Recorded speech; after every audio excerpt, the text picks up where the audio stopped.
Hello,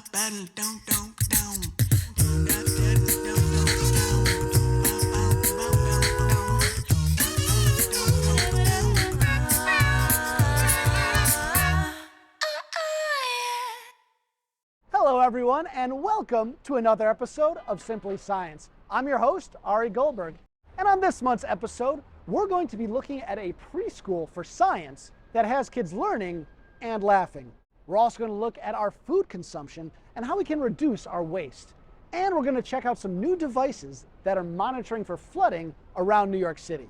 But first, New York City is not exactly known for its wildlife, but Long Island's got plenty. Bats, deers, snakes, and one you maybe have not thought of.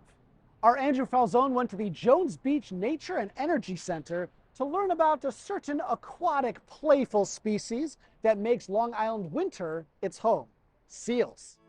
You see everybody's face light up, whether they're 75 years old or 7 years old. At the Jones Beach Nature Center in Wantagh, Long Island, Marissa DeBonis does lots of work educating visitors about the local environment, but unlike the aquatic animal models that hang overhead, when it comes to seals, she's able to show visitors the real deal.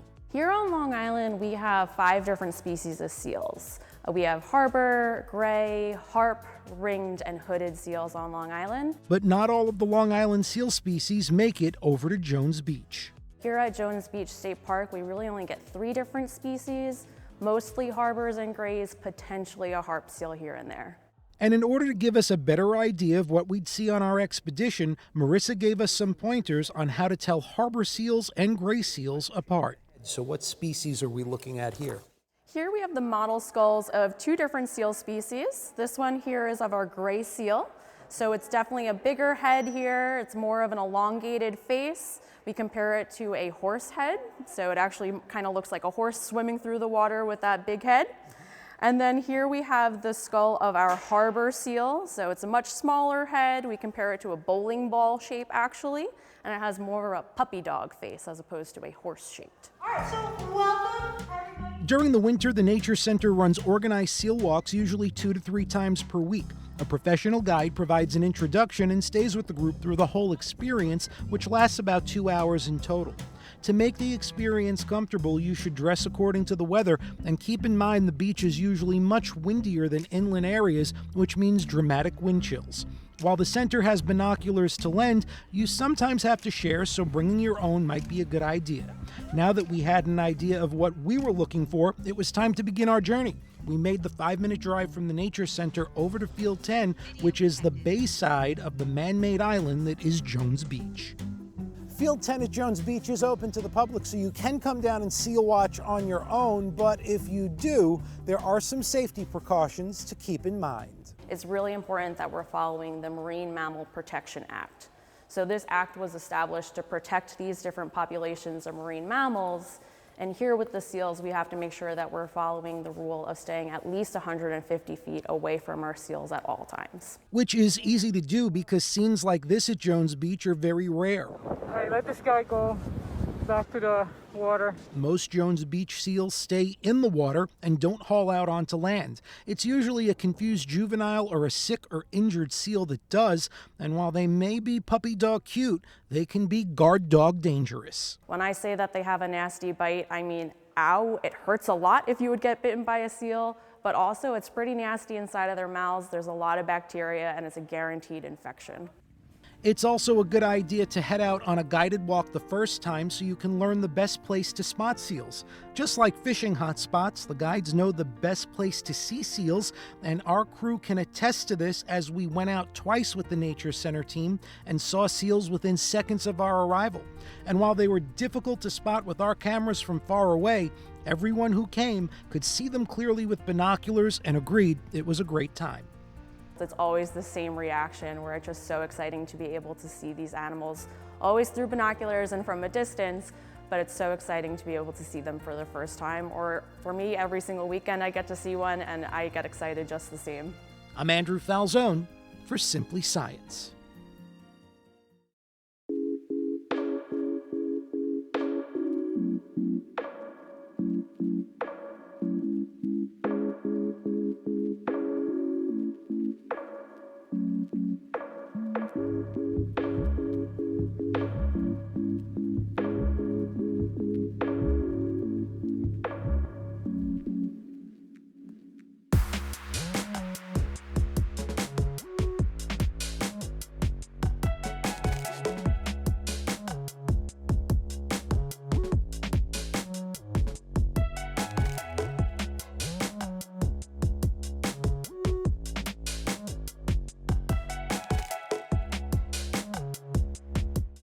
The city has a new weapon to help its efforts in combating flooding during severe weather. Our Mike Gilliam shows us how they are placing a network of sensors around the city which can give critical flooding information in real time to protect New Yorkers. When strong storms hit the area, the consequences can be tragic, leading to death and huge amounts of property loss. But the city has a new weapon in its arsenal that can help protect New Yorkers from flooding. It's called FloodNet. Ricardo Toledo Crow is the director of the CUNY ASRC's Next Generation Environmental Sensor Lab. So FloodNet we call it a consortium. It's a group of researchers and city agencies and community members that we came together a few years ago with the intent of monitoring the floods in the city. FloodNet relies on sensors like this, and it includes people from CUNY's Advanced Science Research Center, the Science and Resilience Institute at Jamaica Bay, led by Brooklyn College, the NYU Tandon School of Engineering, and the Mayor's Office of Climate and Environmental Justice. We can monitor to the minute how floods are progressing. We can see when they start. We can see the rate of increase of the flood, which is very important to know how it's going to affect areas. The sensors are small and relatively inexpensive, costing about $250 each. They're powered by a small solar panel, so they're completely off the grid. Some look like this, and others are encased in a tube to ensure accurate readings. The sensors use ultrasound to measure the depth of the water by sending sound waves down to the surface, which are then bounced back to the device. As soon as the flood starts, it will start measuring how that flood progresses, how the depth of the flood increases. And it will be reporting this every minute or so. The information gathered by the sensors is then transmitted by radio back to the lab. There it's analyzed and put up on the FloodNet website. So this system, our network, will be able to report to us that there is a flood starting, and then this can be relayed to the city to either issue a warning or have some kind of signage saying this road is flooding. Do not enter, or physically close access to that road. The information is also available to the public on what they call their dashboard on their website. Right now, they have about 30 sensors across the 5 boroughs and hope to grow the system more than tenfold to some 500 sensors with funding they're getting from the city. Toledo Crow says the system could be duplicated in areas along the eastern seaboard that might be prone to flooding. He's hopeful that it could also serve as an early warning system that might help avert tragedies like the 11 people who drowned to death in basement apartments during flooding from Hurricane Ida. This system can definitely lead to early warnings. If there's going to be a flood, it's time to get out. For the next 4 years, we're going to be doing this throughout the city to set up the remaining sensors. Will the city be a safer place once you're finished? Hopefully. Yeah, certainly for floods. I'm Mike Gilliam for Simply Science. Let me put a question to you. Are you the type of person that finishes your pizza crust or makes sure to finish their leftovers before it goes bad in the fridge? How much food do you actually think we waste in a week, in a month, in a year? Turns out it is a lot more than you might think, and here's why that matters. So when I moved to New York City, there was one distinguishing factor for me that stood out, and that was the trash. So there were big piles of trash along the sidewalk. It seemed like every other day, and I started thinking about our disposal of goods and what that looked like. And importantly, when I started thinking about what was in the bag, it seemed like a lot of food. So this sparked my interest in food waste as a consumer phenomenon that seemed to be causing a challenge along the food supply chain. In particular, in our households, a great expense to us and for our environment. Sarah Williamson is a professor at SUNY Westbury and a PhD graduate at Baruch College. For those of us who've lived in New York a long time, bags of trash on the street seem normal. But born and raised in Kentucky, it stood out to Sarah, as it does every visitor, and she wanted to understand the consumer science behind our waste and how we can mitigate it. When it comes to the amount of space our wasted food takes in the United States, it's more than you would think. We actually waste a 22,000-seat football field worth of food every day in the United States. So that is a lot of space that we're taking up in our landfills. And while it's not the flashiest policy topic, it is something government officials are recognizing to some degree as an important issue, with the FDA setting a target of reducing America's food waste in half by 2030. Fittingly, we met outside City Hall, as New York City's government has recently initiated its own citywide composting program to try and reduce the massive amount we waste. And composting is a great solution for that. So, of course, New York City has introduced a composting program in Manhattan, and they've been testing composting programs across the boroughs for several years now. Communities that have composting programs can reduce the volume of food going to their landfills. Indeed, it's estimated that we waste a full 1/3 of our food every year in the U.S., and that has implications economically, socially, and certainly environmentally, as food waste decomposes and rots in our landfills, releasing greenhouse gases. And so food accounts for not only the most of the bulk of our landfill volume, but it also contributes the most of the emissions that are coming from the landfill. Relatively speaking, the landfill gas emissions aren't accounting for the majority. It's about 15% of the total food system gas emissions, but it does make an impact. As a consumer scientist, Williams cites a lot of factors for the phenomenon of food waste, from simply the cost of our food being cheaper, and therefore more financially disposable than many other places, to psychological factors, something she's particularly interested in. So one of the papers that I authored with multiple colleagues was about what we called the squander sequence, which is a way to conceptualize the food supply chain, the sequence of links in the chain being from production to acquisition, consumption, and disposal on behalf of the consumer. These psychological behaviors include things like the appeal of visual abundance. For instance, we don't like to see our grocery stores with half-empty shelves, even if it would be enough food. Consumers prefer fully stocked shelves, even if inevitably a lot of that food will go to waste. But Williamson says recognizing our own tendencies and being more cognizant of our own consumption habits is part of the pathway forward. I think the main takeaway in understanding this phenomenon around food waste and knowing that the bulk of our food wasted comes from individual consumers is to consider as individual consumers what are the easy, small shifts we can make in our own life to reduce the amount of food we waste. And so that happens pre-acquisition, when we go out to eat, being mindful of what we're ordering, where we're choosing to go, what we do with those leftovers, but also post-acquisition, what do we do with our food once we take it home? And so one practice that I started a few years ago was to use compostable trash bags for my own trash disposal. So we can make these small choices that are seemingly innocuous to this giant system that we have going here. But really, if each individual were to just change maybe 5% of their wasteful activity, that can make a huge impact. The more we learn about our own food consumption, the more we can learn about how to deal with our own food waste.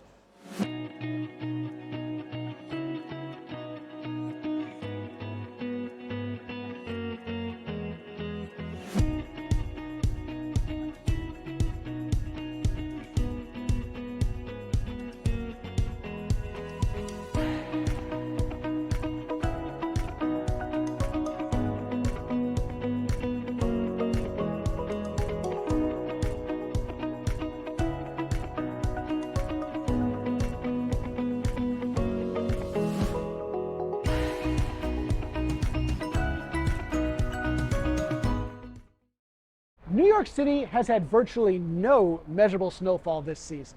And sure, it feels nice to miss a harsh winter, but the lack of snowpack has had a massive impact on our forests and on the air we breathe.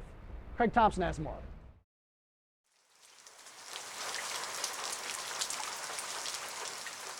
Here we are today, it's the middle of February. It was in the high 50s when we started, and that's almost 30 degrees warmer than it should normally be this time of year. Normally in this area, you might expect there to be 6 inches of snow, maybe a little more. We have no frozen soils, we have no snow on the ground. That's quite bizarre for this region this time of year. Here in Black Rock Forest, an hour north of New York City, CUNY Assistant Professor Andrew Reinman is exploring how climate change is affecting the forest ecosystem. Warming winters can change snowpack dynamics, make the snowpack thinner, less frequent, so more intermittent.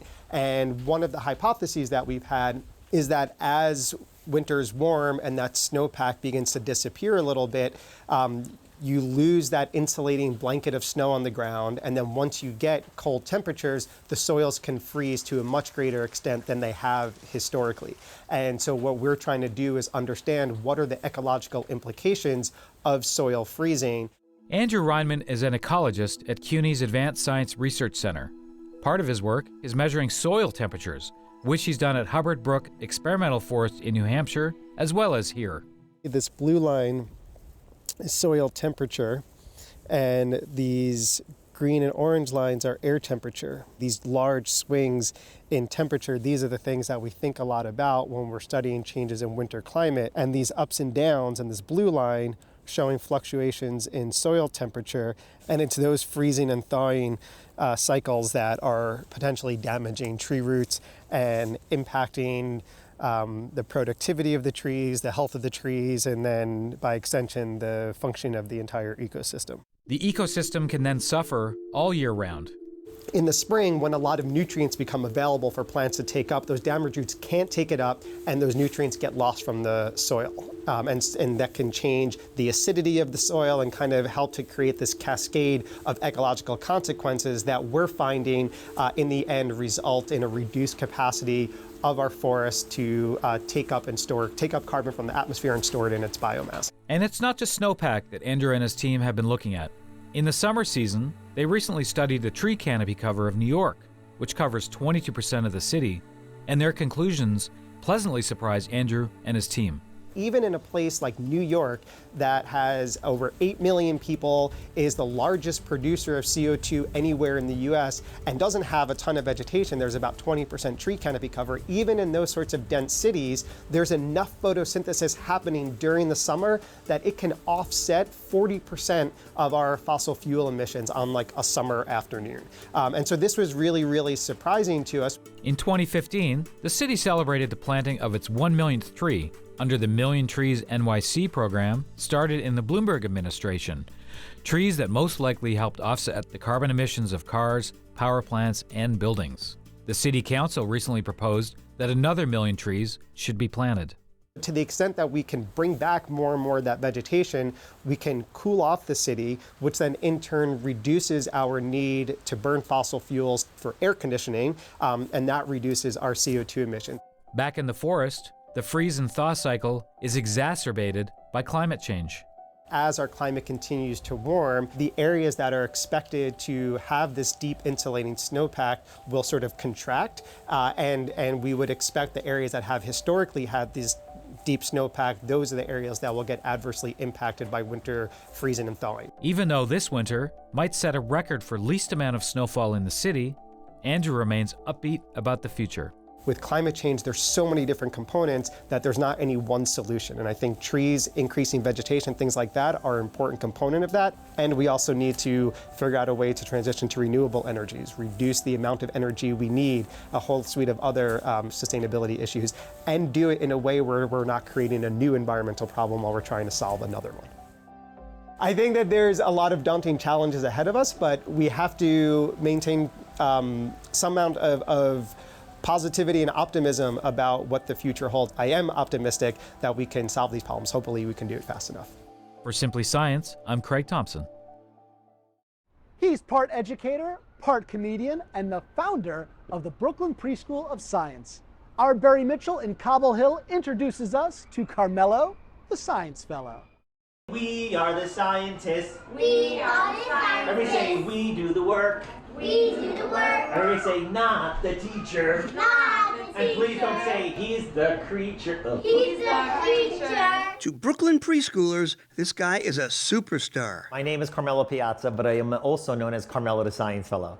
And this is a hands-on, inquiry-based, science-based preschool, servicing ages 2 to 5-year-olds. They're like, you have weird hair! But Carmelo founded the Brooklyn Preschool of Science. We first introduced you to this Brooklyn native former public school teacher in 2017.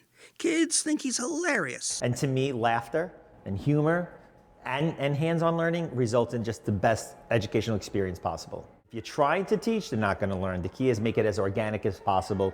It should be transition after transition, writing, math, the art, the movement. None of those subject matters are taught separately. They're all fused together through this beautiful lens of inquiry and scientific learning. The fun and games disguise the fact that the lessons are meticulously constructed. Every month we do a different theme. We're currently in a unit on color, and we're about to transition into a unit on machines. How do you wake up the robot? How do you wake up the robot? Now you guys figured it out. There's a button that turned them on, and there's a button that turned them off.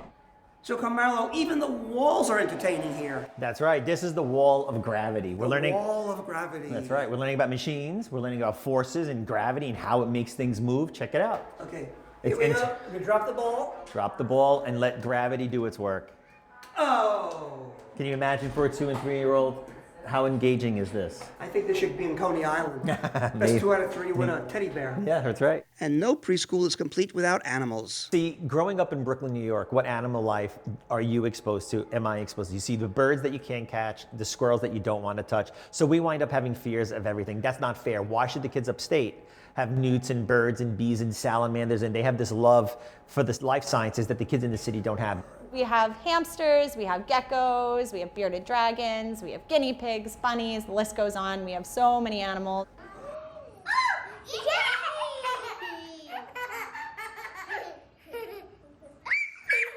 Madagascar roaches, you take out the roach, every parent's like, that's disgusting. Kids don't know fear yet. Lay foundations, instill loves, and they take it with them through life. You might say things are heating up for the Brooklyn Preschool of Science. And scientifically, what happens when something heats up? It expands. How have things changed since we first visited you about 5 years ago? Well, back then I had 2 schools. I now have 3. My dream is to have these across the country, believe it or not. This whole ideology of science learning is and should be the way of the future, especially where all jobs are headed in terms of AI and technology. You need to create critical thinkers. You start at the age of 2, 3, and 4. It's laying beautiful foundations, so it's the precursor before they get into real true coding and robotics later on in their lifetime. Our thanks to the Brooklyn Preschool of Science. What show are they watching, kids? You're watching Simply Science! You're watching Simply Science! I love being taller than someone for a change. Oh.